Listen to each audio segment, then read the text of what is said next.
Thanks. How you doing? Everyone. I'm good. How are you? Well, thanks. What's been happening? Good. Yeah, just loads. I feel like this year is just already taken off. I know, it's and nuts, isn't it? yeah, I know. It's like, what's happening? It's already, was it Feb? I don't even know we're anymore. like mid-Feb already. Yeah, It's exactly. nuts. We had Chinese New Year and it's just lots going Other on, but things. all good. What about you, Benny? Nice to see you. Thanks. Yeah. Thanks for having me. Yeah, It's been totally. a minute. I know, it's been a while. Yeah, it I has feel been a like few weeks, yeah, right? it has been. Yeah. Thanks. Well, I was excited to talk today because lately I've had some big decisions working through, and I've noticed that with each of those big decisions, there's like I kind of get two voices. The one in your head that's like, yeah, just do it. You're the best. Woohoo. But that's like a small, quiet voice that rarely speaks. Yeah. And around that cute little voice is like a bunch of dickhead voices that are like, "Ugh, you're gonna mess it up. You always mess it up," and all this like distrust and noise and like smack talk in my head that is like, don't do it, don't do it, don't do it, don't do it. And I just thought maybe we could talk about how to distinguish those two voices and how the stories that we tell each other, that we tell ourselves, impacts our daily lives.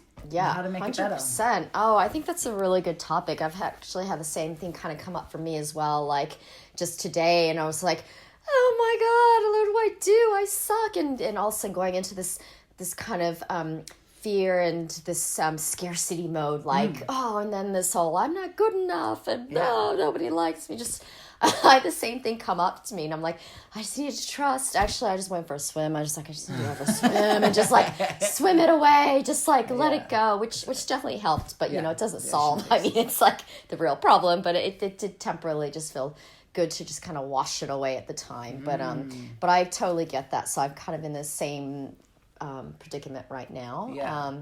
Just learning to trust and be like, okay, everything's gonna work out the way it should be. And I think I've talked about this before is I try to envision and really manifest what I want. I journal it and everything, but I know that's not always going to happen. You know, it's like, yes, you can like wish all you want and write and manifest and blah, blah, blah, put out your intentions, do your vision boards. But at the same time, I think you kind of also need your aligned action as well and to really do something about it. And your situation you were telling me about, it sounds like it's a big one. It's a big one. It's like, what do you do? You know, and I understand those voices because they get to me too. They're like, a bother, right? Yeah. And I feel like the voices, like I get why the voices are there, but we are evolutionarily hardwired, right? You get that with the lizard brain thing, the lower brain, and that's the thing that like has kept us safe, has made sure that we don't get run over and all this stuff, and it's there for a reason. So it's good to have. We don't need to like squash it completely, but at the same time, like we've got this upper top brain now that's smart enough to realize that that's just one voice and there are many voices in our head. So then how do you kind of balance those two voices out? And I feel like as well, loads of those stories and the things that we tell ourselves, like if something bad happens and our default reaction is to be like, I'm not this, I'm not that, and this happened because of X, Y, and Z. Yeah. Those stories are created when we're kids, right? When we can't even process emotions and we don't really understand what's going on. But like, I don't know, our parents slapped us because we were messy, and now we're always like, I'm messy. I'm just messy. Exactly. Yeah, Exactly. Like, That's stories in bed, man. And then if you keep holding on to those stories, later on, you can be like 40 years down the track and something happened and you're like, man, this is my story. But it doesn't have to be, right? No, it doesn't. Yeah, we do. We hold those stories. Yeah, a lot of those are embedded when we are children, for sure, when we're kids, and then we keep that story with us. And it's hard to let go. It really is. And I mean, I still have those stories, like when, in this case, I'm like, oh, I'm not good enough, or, I blame it on other things, but I'm like, can't really do that. I have to acknowledge what's happening and just be like, okay, well, this is happening, and I just have to trust that everything's going to work out the way it should be. At the same time, try to do something about it. Like now I'm trying to, I'll just tell you what's happening in my life right now, but, which it's still like first world problems at the end of the day, but still it's stressful, right? I'm running a retreat, and it's next month, and 3 people have just like pretty much canceled on me. I'm like, you know, and you know, part of it is bad timing with like the breakout of Omicron, and a lot of people don't want to commit and this kind of thing. But I'm like, oh no, I only have a month left. What am I gonna do? And just kind of freaking out about that. And I'm just like, okay, well, I just need to sit, you know, like I said, I went for a swim, just kind of like, okay, what am I going to do about this first? You know, at first, it's not the end of the world, right? Yeah. It's not like it's going to impact, you know, my well-being. I can let it do that, or I can just be like, okay, this is just what's happened, whatever, you know, just get through it. Yeah. And just do something about it. I'm trying to work out different things I can do and just really try to get it out there and just try to get more people on board. And if it doesn't happen, I have to let that go and be like, but I tried at least. Yeah. And that's what I mean, I guess, the aligned action. Yeah, it's just been kind of like blah, that feeling, and then I feel like, oh, I'm not getting, and it's not like it's anything to do with me. It's just like something else has happened. Yeah, but okay. But it anyways, you can't but help but feel like, oh, it's all me. It's like my fault. Like, I know. Yeah. So it's two things, right? Do you reckon? Okay, let's start with that first one. It's all me, blah. That stuff. That's that inner critic voice, right? Yeah. And then that's how you say, like, if someone cuts you up in the post office and you're like, oh yeah, of course you cut me up. People always cut me up because I never get seen. Yeah. Those sorts of statements, right? They're often quite big and all encompassing, and like, I will never, I'm too old, I'm too fat, I'm too lazy, I'm too whatever it is. And we just wrap it up in a like total complete statement. But knowing that they probably came from our childhood whatsies, like fears and abandonments and all this like childhood stuff where we don't process it properly, does it really mean that we should just tell that voice to quietly shut up and carry on with our day? Yeah. And then, right, that's what I thought. And then, so then, does that mean the stories we tell ourselves that actually create like an expectation, because we're like, I'm 40, I should be able to do X, Y, and Z. I'm at this point in my life, I should have this much money in my bank and this many friends and all of these things. Are they expectations that we create because of the stories we tell ourselves that we've just worked out are rubbish anyway? And then that expectation gap leads to all this suffering and pain. Yeah. Yes. Whew. Wow, that was long. I like it. I like it though. But yeah, there's expectations that we put on. Of course, we always put the highest expectations on ourselves, more so than anyone else does. It's really us, and that's part of it too. I expect a lot out of myself, and I just have to be like, okay, this is how it is. It's not such a big deal. And you know, like I said, it's at the end of the day first world problems. Yeah. But it is like at the time just really unnerving, and I feel like, you know, I've tried to meditate on it and like swim it away, which does help for sure, 100%. But it's like, yeah, how do we deal and just be like, okay, this is what's happening. Can we just let it go, even if it doesn't go my way? And again, it's those expectations I put on myself. That's probably a big thing too. And probably from, you know, also being like parents putting expectations. And we were talking about growing up. And so we have these expectations on ourselves. Yeah, because we were parented by people that have core beliefs that were formed when they were children. So as a child, you're essentially being parented by someone that made all their core beliefs as a child, and then you're all just like bimbling around in these adult shaped bodies with childhood beliefs, and that's why we get sad and upset and have tantrums, right? Exactly. Just like childhood brains, because we cling on to those core beliefs, right? We kind of wrap our identities around them, right? A little bit. And then so if we just surrender all of that to a point, exactly, we'll live freely. Exactly. And that's the thing, I think, surrender, it's a good one. We just have to surrender and let go. Like, this is like shit, this is like what's happening right now, but it's rather than holding on to, just let it go. And I feel like that's when we can let go. I teach this in a lot of my classes too, is when we can surrender and let go. That's when we create that space, and that's when we can let go of the struggle and feel a little bit more of that ease. And and that's when things shift and change, because the more that you hold on and struggle and swim upstream, the harder you're going to make it for yourself. 100%. And sometimes, like this case, it's like, yeah, okay, it's not the end of the world, like, but if I can let it get to me and let it fester up and get really upset and stressed out, which does nothing for me or anyone else. Yeah, exactly. Right? This is what's happening. And I just had to accept, let it go, really surrender to, like, this is what's happening, but it's not the end of the world. It's okay. And that's when I think that shift is when things change. And this happened to me a few times too, when I can just be like, I just need to let go. And then things change. Yeah, 100%. And I think that, like you said, you said about making space. Yeah. And I think that's super important, right? Not to cover over, but to make space for what's there so that you can see it and you can try and distinguish those voices on your head between the ones that are just like fear-based and the ones that are maybe acting out of self-love or that sort of thing, right?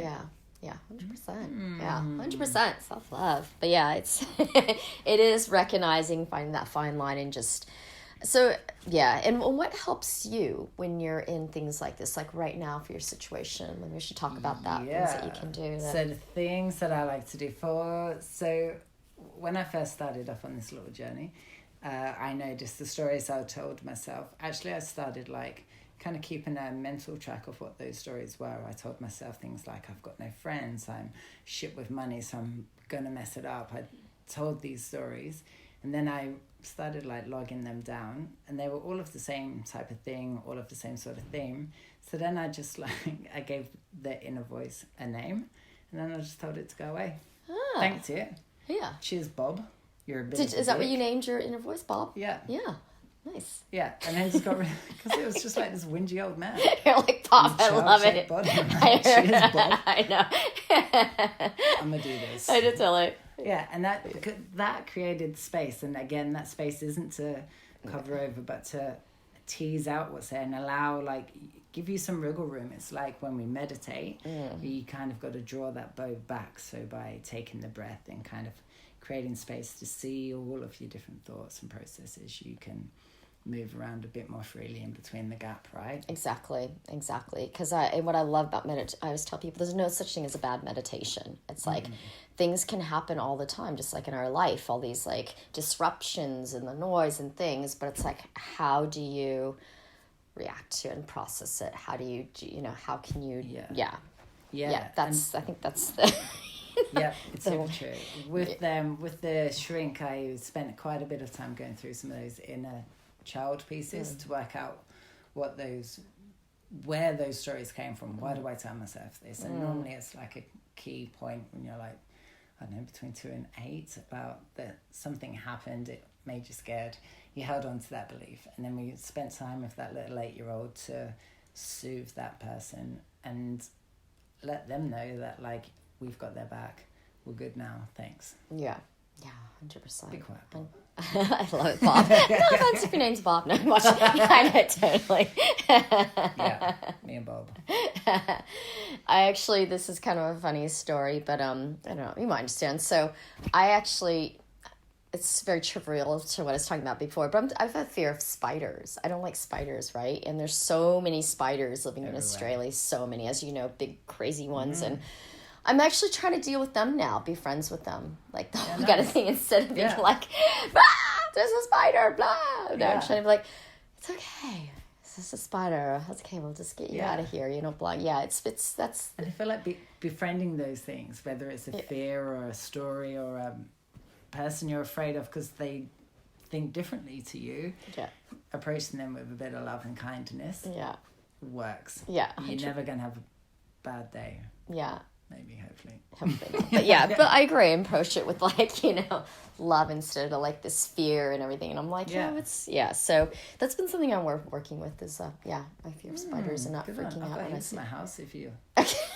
If you need to get up close I love you, spider. I catch flies and feed them through the spider webs now. They do. I try to be like, they're cool. They get rid of the flies and mosquitoes and I love it. It's my new favorite game. Yeah. Catching flies myself and throwing them in spider webs. Oh. Yeah. Let's see if another side. Yeah. Does that mean? That's probably a bit mean. But not to get, but that's nothing. But it's interesting. What we do to deal with those inner voices.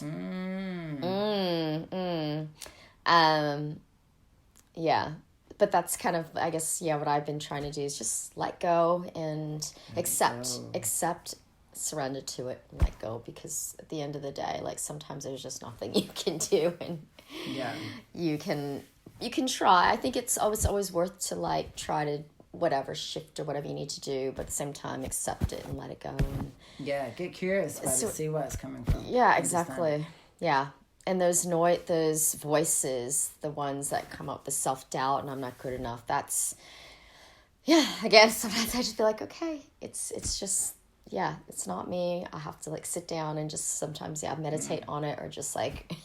You remind yourself of all the times you have had that same thought and still achieves it. Exactly. Despite the voice that tells you can't do it. Exactly. That's sometimes quite good too, because it's so easy to remember all the bad stuff, but we quite often forget the good stuff, which is why gratitude journaling and all that stuff comes into play. Well, that's another thing I was mentioning. It's like when I get like this, I usually practice gratitude, and I practice this lack thereof, or I'm not good enough, then I practice gratitude. I'm like, okay, wait, hold a second. Like, there's so much to be grateful. Like today when I was feeling like kind of shit, went to the beach, went for a swim, like, beautiful. Oh my God, so much gratitude. Yeah, so much gratitude. I was like, okay, no, I'm better now. And that's, That's good. Yeah, combat it with gratitude, and yeah. So, good. But anyways, is there anything that you want to mention, or that you feeling like you need to chat about, or feeling that's kind of addressing kind of the? It's good to know. Yeah, make some space. Yes. Then listen to the voices, quiet them down a bit. Yeah. See where they're coming from. Exactly. Give it a big old hug. Send it on its way. If you can just like embrace it and be like, okay, but then that's it. Okay. Yeah. Done with you. Thanks. But thanks. Yeah. Thanks. And again, this is I think a reminder for us to be like, okay, this happens all the time in life, all the time. And we have to like just be like, okay, acknowledge it. But yeah, do you know, this is a bit of a side note, but they say the 5 people you hang out with most shape and like change your worldview, and you kind of become like those 5 people, right? So choose your 5 people wisely. Yeah. But what they don't say is you live with this voice in your head 24/7, man. Yeah. And if that voice is cooked, like, so are you. Yeah. So sort your voice out. 100%. Get rid of Bob. Yeah, get rid of Bob, exactly. Or like, yeah, exactly. Quiet him down for a bit, and Yes. Thanks, Bob, but I've got other things to do. I've got other things to do. Exactly. Yeah, exactly. Like other people exactly. Other places to put my energy, and But that was good. No, I definitely feel better. Like it just it's that trust thing. Just be like, all right, it's all good. It's all good. Yeah, it's all good. Cool. Good one. All right, but thanks so much. Ooh, this is a long one. Thanks so much for watching, for listening. We'll check in with you later, another time. Yeah. All right. See you next time. Thanks. Thank you. Bye. How dark that sky's gone.